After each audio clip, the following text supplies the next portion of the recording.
300,000 workers have vanished from Moscow's factories, construction sites, and government offices in the past 18 months.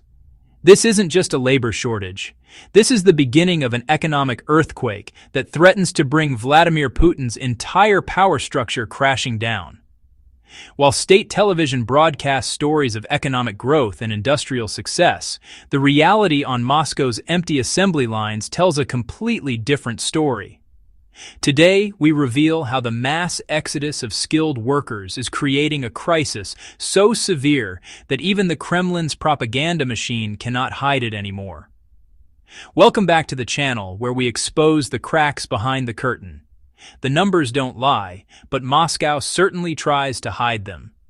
According to leaked internal reports from the Russian Ministry of Labor, 300,000 workers have abandoned their positions across Moscow's industrial sectors since early 2023. These aren't just seasonal migrants or temporary layoffs. These are skilled technicians, engineers, factory supervisors, and government clerks who have simply disappeared from the workforce. But here's what makes this crisis unprecedented. It's not happening because of Western sanctions or economic pressure from outside. It's happening because Putin's own policies have made work in Moscow unbearable, unprofitable, and frankly dangerous for ordinary Russians. The first wave of departures began in the defense sector. Moscow's military-industrial complex employs over 200,000 people across dozens of facilities scattered throughout the capital region. These workers were supposed to be the backbone of Putin's war machine, churning out artillery shells, tank components, and electronic warfare equipment around the clock. Instead, they're walking away from their jobs in unprecedented numbers. Why? The answer lies in a toxic combination of impossible production targets, delayed wages, and working conditions that would make Soviet-era factories look luxurious by comparison. Take the Tula Arms plant, one of Moscow's largest weapons manufacturers. Internal documents obtained by independent journalists show that worker turnover has reached 47% in the past year alone. The factory, which once employed 15,000 people, now struggles to maintain a workforce of 8,000. Production quotas have been increased by 300% since the conflict began, but wages have barely kept pace with inflation. Workers are being asked to work 12-hour shifts, 7 days a week, for salaries that can't cover the rising cost of basic necessities in Moscow. But the real breaking point came when the factory administration announced mandatory overtime with no additional compensation. Workers who refused were threatened with criminal charges for sabotaging the war effort. This wasn't a negotiation. This was forced labor disguised as patriotic duty. The result was predictable. Entire departments simply stopped showing up for work.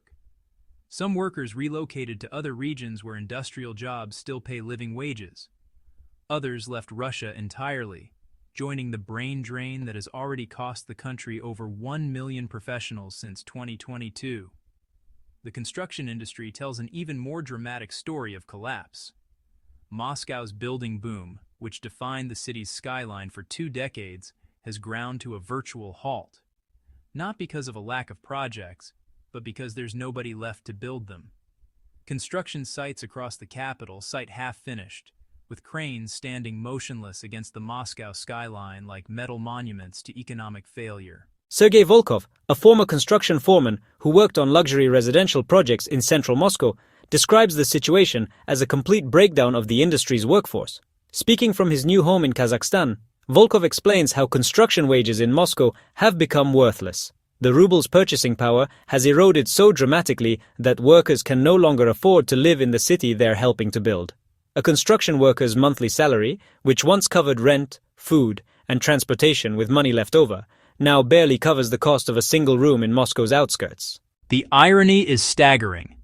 Moscow has some of the most expensive real estate in the world, yet the people building that real estate cannot afford to live anywhere near their work sites.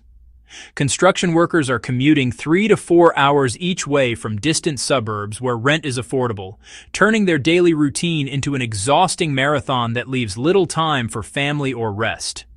Many have simply decided it's not worth it anymore. Government offices are experiencing their own version of this exodus, though officials work much harder to hide the scale of the problem. The Moscow city administration has lost nearly 40% of its mid-level bureaucrats in the past 18 months. These are the civil servants who actually make the city function, processing permits, managing infrastructure projects, and coordinating public services. Without them, Moscow's bureaucracy has slowed to a crawl. Citizens trying to obtain basic documents like passports or business licenses now wait weeks for appointments that used to be scheduled within days.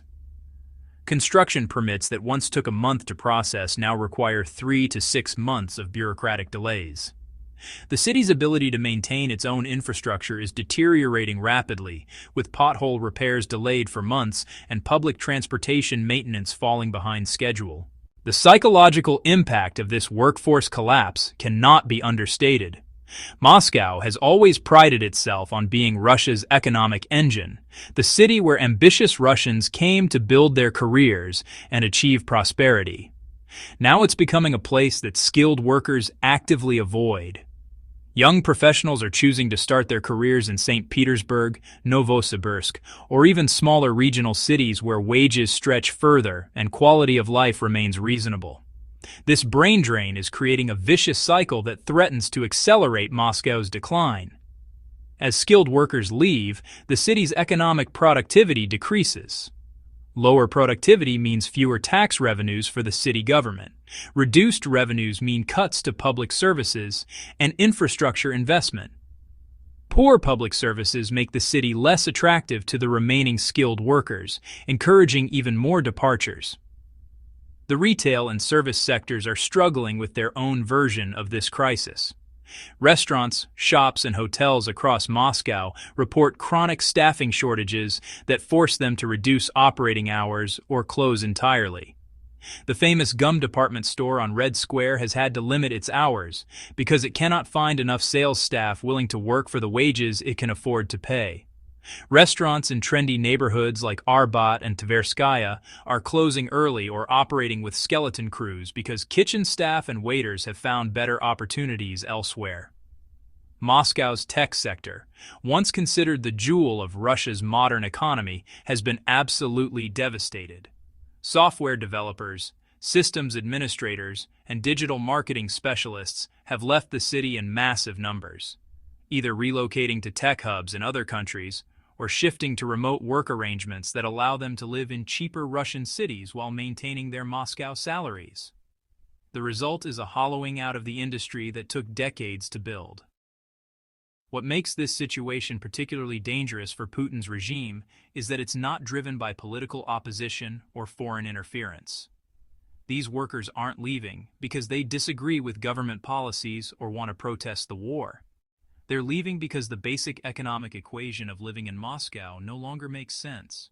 When a skilled worker can earn the same salary in Kazan or Yekaterinburg while paying half the living expenses, the choice becomes obvious.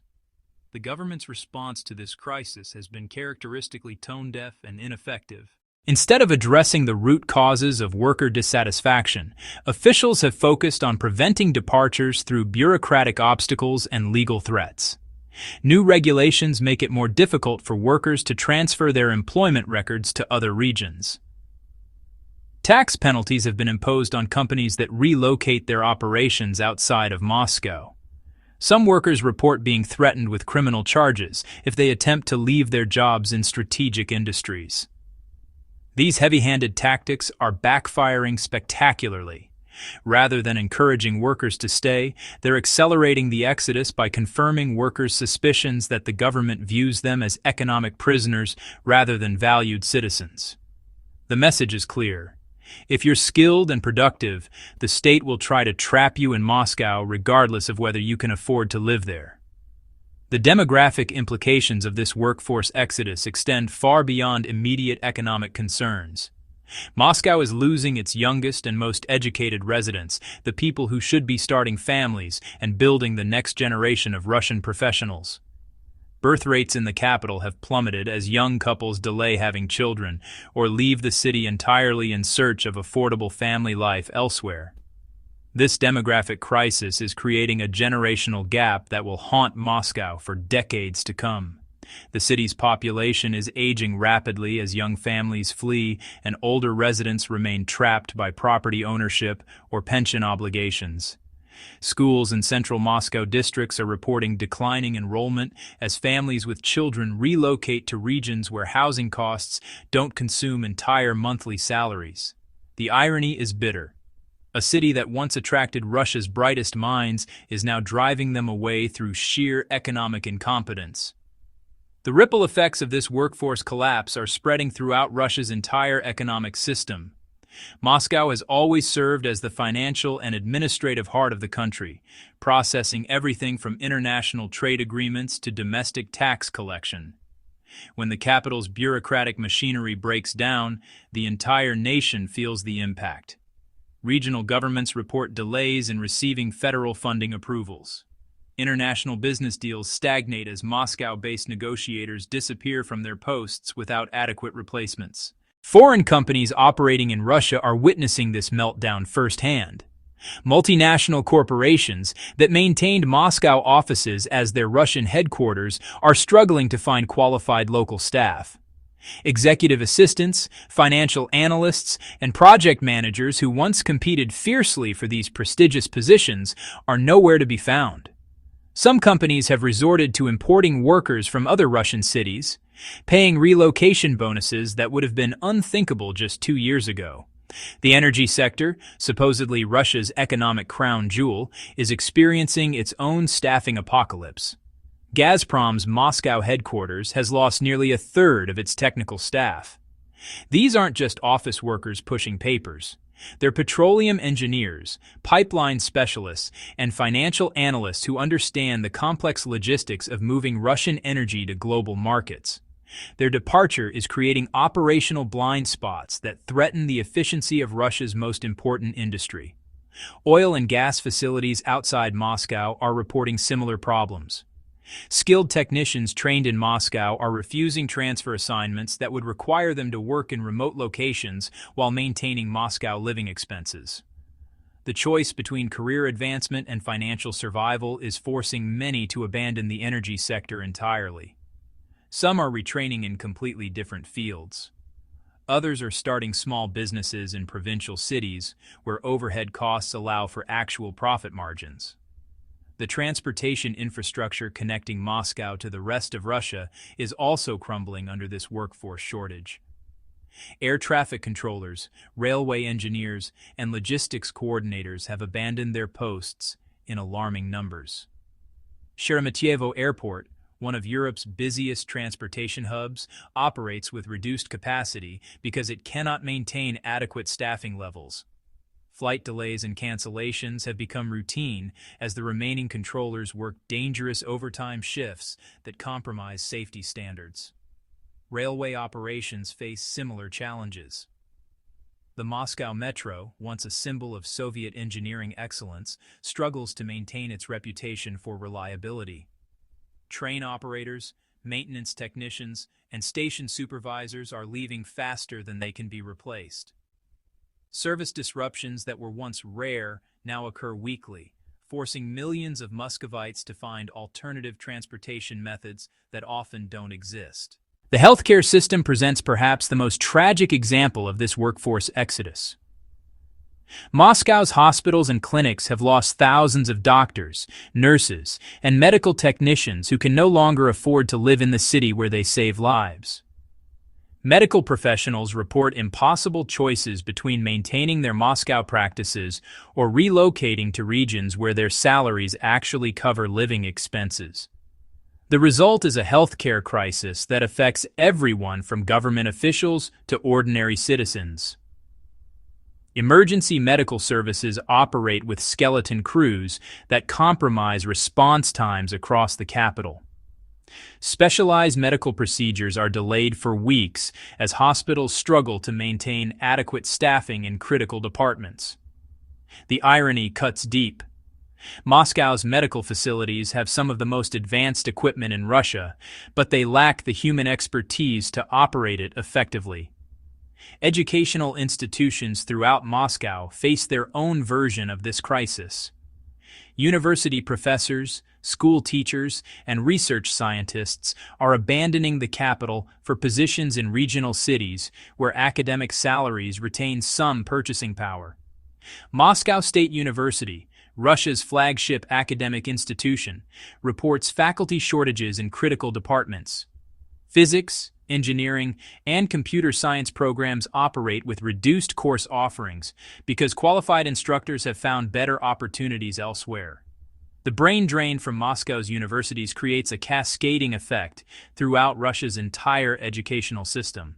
Graduate students who would normally compete for research positions in the capital are instead accepting offers from provincial universities or leaving academia entirely. The long-term implications for Russia's scientific and technological development are staggering. A generation of potential innovators is being lost to economic mismanagement. Small businesses across Moscow are simply closing their doors because they cannot find workers willing to accept the wages they can afford to pay. Neighborhood bakeries, repair shops, and family restaurants that survived the Soviet collapse and the economic chaos of the 1990s are finally surrendering to an economic reality that makes sustainable operation impossible. These businesses provided character and community to Moscow's residential districts. Their disappearance leaves behind empty storefronts that symbolize the city's declining vitality. The psychological transformation of Moscow's remaining residents is equally troubling. People who once took pride in living in Russia's most dynamic city now express embarrassment about the capital's deteriorating conditions. Social media posts from Muscovites increasingly focus on complaints about rising costs, declining services, and the general sense that their city is falling apart around them. The optimism and ambition that once defined Moscow's culture are being replaced by resignation and frustration. Even the wealthy elite who supposedly benefit from Moscow's status as Russia's power center are beginning to question whether the city remains worth the investment.